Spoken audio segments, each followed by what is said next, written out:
Vamos então concluir o nosso trabalho. Aqui está a versão final do meu gráfico. Já vou explicar para você todos os detalhes de como chegamos a este resultado. Bom, no finalzinho do vídeo anterior, eu tinha pedido para colocar o IQR também, só que eu achei o gráfico muito poluído, então eu não incluí o IQR no meu gráfico, ok? Então seleciono o gráfico, clica aqui em análise, aqui na parte de cima, veja que eu tenho 5 linhas constantes no eixo Y, exatamente as estatísticas, mediana, Q1, Q3, limite superior e limite inferior.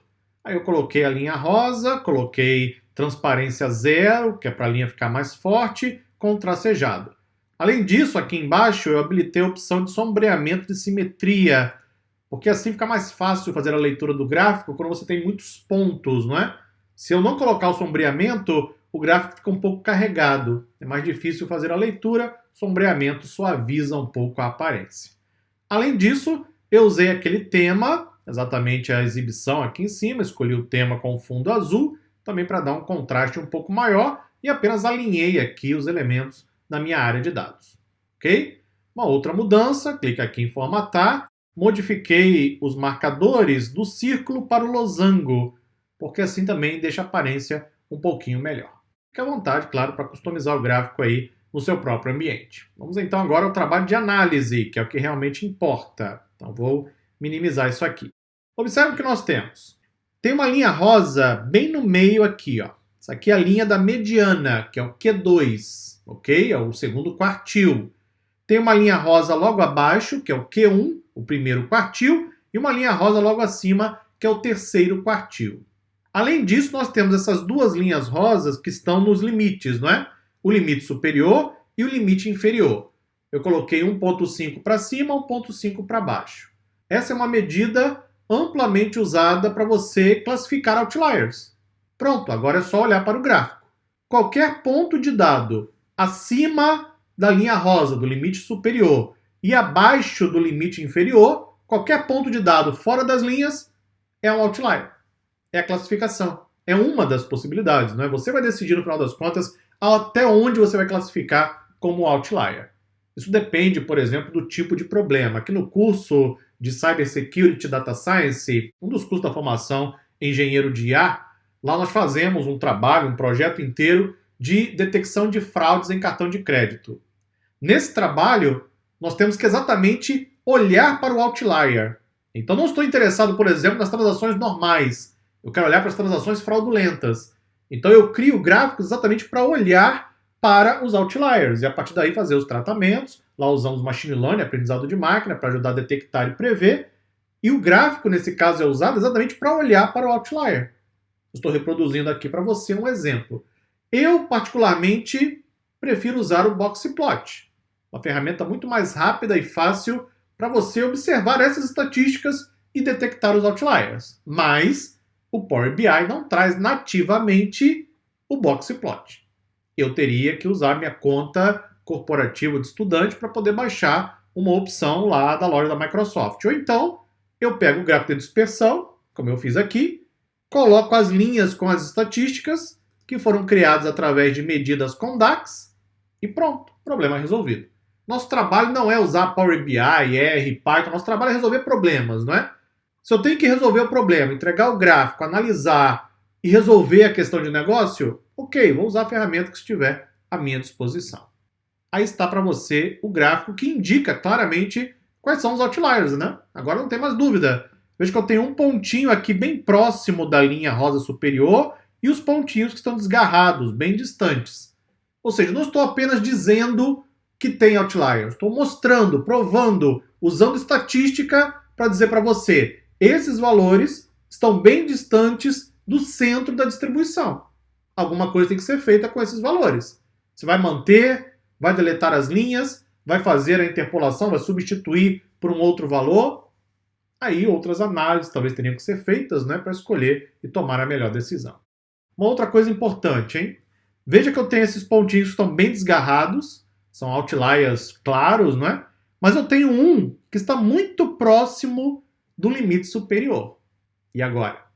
Pois bem, tem que tomar decisão, exatamente isso, não é?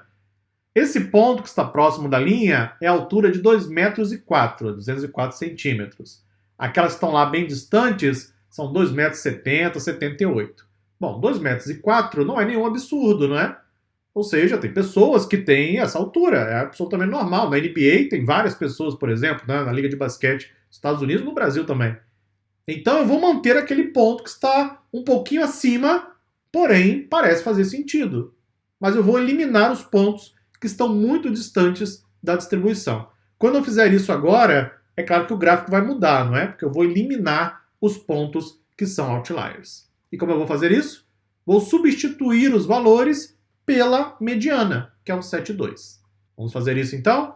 Volta lá para cima, acesso a página inicial, clique em transformar dados, vamos para a altura, botão direito, substituir valores. Eu sei que um dos outliers é 270, vou substituir por 172, que é a mediana. Também tenho 278, então botão direito, substituir valores, 278, substituir por 172. Perfeito, clique em OK. Clique então em fechar e aplicar. Fica olhando para o gráfico, ele vai mudar já já. Pronto, mudou completamente, não é? Por quê? Porque os outliers foram removidos. Eu substituí os valores outliers pela mediana. Veja como o gráfico agora tem uma outra aparência, porque os outliers eles afetam diretamente a distribuição, afetam a média, tem várias implicações em relação aos outliers. Os outliers podem ser um problema, podem ser um erro de medição ou podem ser uma característica válida. Aí uma série de questões terão que ser analisadas, não é o propósito aqui discuti-las, mas isso é estudado em detalhes na formação analista de dados, cientista de dados, engenheiro de IA, entre outras aqui em nosso portal. Ufa! Concluímos o nosso trabalho, como eu disse no começo, não é? Não tem glamour.